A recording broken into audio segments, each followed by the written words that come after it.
একটি marketing friendly ওয়েবসাইটের checkout page কেমন হওয়া উচিত সে ব্যাপারটা নিয়ে কথা বলবো আজকের এই ভিডিওতে। তাই আপনি যদি আগ্রহী হন দেখতে থাকুন।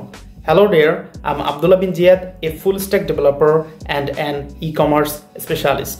So আজকের ভিডিওতে আমি আপনাদেরকে এক্সাম্পল সহকারে দেখাবো একটি মার্কেটিং ফ্রেন্ডলি ওয়েবসাইটের চেকআউট পেজ মূলত কেমন হওয়া উচিত। আমরা বিজনেস করতেছি বাংলাদেশে, তার মানে বাঙালি কাস্টমারদের পার্সপেক্টিভ থেকে আপনাকে চিন্তা করে আপনার ওয়েবসাইটটি ডেভেলপ করতে হবে। আমি ধরে নিলাম আপনি একজন ই কমার্স ব্যবসায়ী অথবা আপনি একজন ই কমার্স ওয়েবসাইট ডেভেলপার। সেক্ষেত্রে আপনার কী ধরনের অ্যাপ্রোচ হওয়া উচিত আপনার ই কমার্স ওয়েবসাইটটি ডেভেলপ করার জন্য? সবসময় খেয়াল রাখবেন, যখন আপনি ই কমার্স ওয়েবসাইট ডেভেলপ করতেছেন, ইন্টারন্যাশনালি ওয়েবসাইটগুলোতে কিন্তু এভাবে দেয়া থাকে, এমনকি ওয়ার্ডপ্রেসের যে থিমগুলো আছে এগুলোতে কিভাবে দেয়া থাকে, first name, last name, email, phone number, post code, অনেক হাবিজাবি জিনিস দেয়া থাকে। আসলে বাঙালি কাস্টমাররা যখন অর্ডার করতে চায়, অনেকে আছে যারা একটা প্রোডাক্ট দেখে খুব ইন্টারেস্ট ফিল করে যে এই প্রোডাক্টটা সে কিনবে। ফেসবুকে আসছে হঠাৎ র্যান্ডমলি, সে জাস্ট অর্ডার নাও বাটনে ক্লিক করছে। এখন যে দেখতেছে ফার্স্ট নেম কি, লাস্ট নেম কি, পোস্ট কোড, মানে হাবিজাবি অনেক কিছু দেখে সে আসলে কনফিউজ হয়ে গেছে, তো সে অর্ডার করতে পারতেছে না। তো তখন কি হয়, এটা কিন্তু আমাদের বিজনেসের জন্য একটা ক্ষতি। সো দ্যাটস ওয়াই আপনাকে সবসময় খেয়াল করতে হবে ই কমার্স ওয়েবসাইটের জন্য চেকআউট পেজটা সবসময় ইজি হবে। আপনি 3টা প্যারামিটার নিয়ে চিন্তা করবেন। 3টা প্যারামিটার কি কি? একটা হচ্ছে নাম, ফোন নাম্বার, ফুল অ্যাড্রেস। নাম, ফোন নাম্বার, ফুল অ্যাড্রেস, এই 3টা জিনিস হইলেই মোর দ্যান এনাফ, এবং এর বেশি হইলে প্রবলেম। কারণ বাঙালি কাস্টমারদের এত সময় নাই যে তারা পোস্ট কোড খুঁজে লিখবে, ইমেল দিবে, অনেকে ইমেইলই ভালো মতো ইউজ করতে পারে না। সো সেক্ষেত্রে আপনাকে অবশ্যই নাম, ফোন নাম্বার এবং ফুল অ্যাড্রেস, এই 3টা ফিল্ড রাখবেন ওখানে চেকআউট পেজে।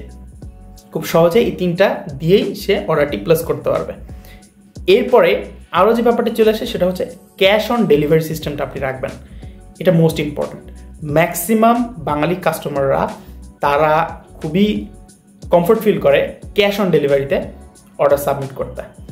সো আপনার যদি খুব একটা রিস্ক না থাকে যে আপনার অর্ডার ক্যান্সেল হবে, এরকম কোনো ব্যাপার না থাকে, সো আপনি তখন খুব সহজেই ক্যাশ অন ডেলিভারি এই সিস্টেমটা আপনি সবসময় রাখার চেষ্টা করবেন।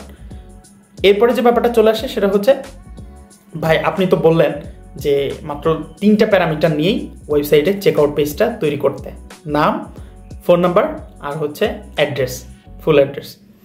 তো এটা ভাই একটু এক্সাম্পল দেন যে আসলে আপনি যেটা বলতেছেন এটা লেজিট। দেখেন, প্রথম কথা হচ্ছে যে ইনফরমেশনগুলো আমি আপনাদেরকে বললাম যে বাঙালি কাস্টমারদের এত টাইম নাই যে আপনার ওয়েবসাইটে যে অ্যাকাউন্ট করবে, ইমেল ভেরিফাই করে তারপরে যে প্রোডাক্ট অর্ডার করবে, এত সময় নাই।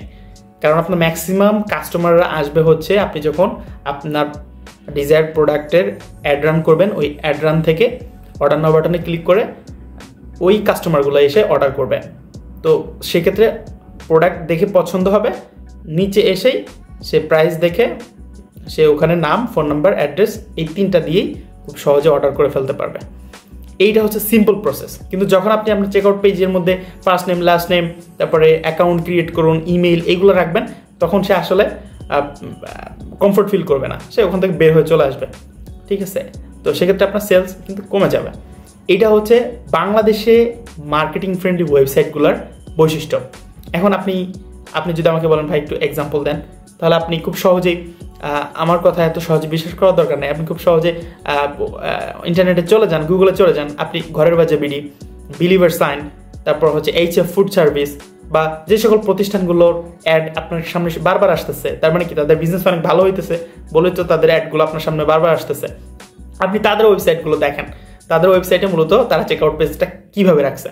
সো আপনি যখন বিজনেস করবেন, আপনাকে সবসময় খেয়াল করতে হবে আপনি কোন রিজিয়নের মধ্যে আপনি ব্যবসা করতেছেন। আপনি করতেছেন বাংলাদেশের মধ্যে, তার মানে বাংলাদেশের মার্কেটিং যে স্ট্র্যাটেজি, বাংলাদেশের কাস্টমারদের যে চিন্তাভাবনা, তাদেরকে কীভাবে আপনি সহজ করে তাদের মাঝে আপনার প্রোডাক্টটা আপনি সেল করতে পারবেন, সেই ব্যাপারগুলো নিয়ে অ্যানালাইসিস করে চিন্তাভাবনা করে আপনাকে ওইভাবে ফলো করে আপনার ওয়েবসাইটটি ডেভেলপ করতে হবে। আপনি ইন্টারন্যাশনালি যদি অনেক কিছু ফলো করতে চান তাহলে কিন্তু আপনি এখানে বিজনেস করতে পারবেন না, বা বিজনেস করে আপনি খুব ভালো ফলাফল নিয়ে আসতে পারবেন না। দ্যাটস ওয়াই আপনার ওয়েবসাইটের ইজি টু চেক আউট, অর্থাৎ আপনার ওয়েবসাইটে অর্ডারের যে প্রসেসটা, কাস্টমার এসে অর্ডার করবে, এই প্রসেসটা যেন খুব সহজ এবং সিম্পল হয়, যেন যে ব্যক্তি কখনো অর্ডার করে নাই সে এসেও যাতে খুব সহজে অর্ডার করতে পারে। যেমন আমি আমার আব্বুর কথা বলি, রাহিকুল মাকতুম একটা বই আছে, মোস্ট প্রবাবলি এটা হচ্ছে হাদিস খণ্ড। তো আব্বু এটা ফেসবুকে অ্যাড দেখছে, অর্ডার নাও বাটনে ক্লিক করছে। সে যদি যে first name last name post code এত কিছু জানতো, সে ডেফিনেটলি কখনোই সে অনলাইনে এর আগে অর্ডার করে নাই, সে কিন্তু অর্ডার করতো না। সে জাস্ট ওখানে নাম, ফোন নাম্বার এবং ফুল অ্যাড্রেস ছিল, 3টা ওখানে দিয়েই সাবমিট করছে, কুরিয়ার প্রোডাক্ট চলে আসছে। আমি যখন বাসায় গেছি দিয়ে যে দেখি আব্বু রাহিকুল মাকতুম এটা অর্ডার করছে, আমি বলছি আব্বু আপনি কোথা থেকে অর্ডার করছেন? বলছে এই যে অনলাইনে আসছিল সামনে, দেখি নাম ফোন নাম্বার আর মোবাইল অ্যাড্রেস দিয়ে দিছি, দেখি পরে কুরিয়ারে ফোন দিছে। এই তো চিন্তা করেন, বাংলাদেশে কিন্তু বলা যায় more than 35% to more than 40% customer এমন আছে যারা অনলাইন থেকে কখনো অর্ডার করে নাই, কিন্তু এমন একটা প্রোডাক্ট দেখছে যে তার খুব পছন্দ হয়ে গেছে, সে ওই প্রোডাক্টে অর্ডার করতে চায়। সে কিন্তু খুব সহজে এভাবে নিজের অবচেতন মনে অর্ডার করে দিছে, কুরিয়ার থেকে তখন ফোন আসছে যে ভাই এরকম অর্ডার আসছে, তখন তো সে অর্ডারটি রিসিভ করলো। তখন কি এভাবে আপনার কিন্তু কনভার্সন রেটগুলো আস্তে আস্তে বাড়বে। সো এটা একটা ব্যাপার আমি আপনাদের সাথে কথা বললাম। Next day e commerce website develop করার জন্য, একটি marketing friendly e commerce website develop করার জন্য কী কী বিষয় আপনাকে অবশ্যই খেয়াল করতে হবে, এই ব্যাপারগুলো জানতে হলে আপনি আমাকে ফলো দিয়ে রাখতে পারেন। Thank you so much. আসসালামু আলাইকুম ওয়া রাহমাতুল্লাহ।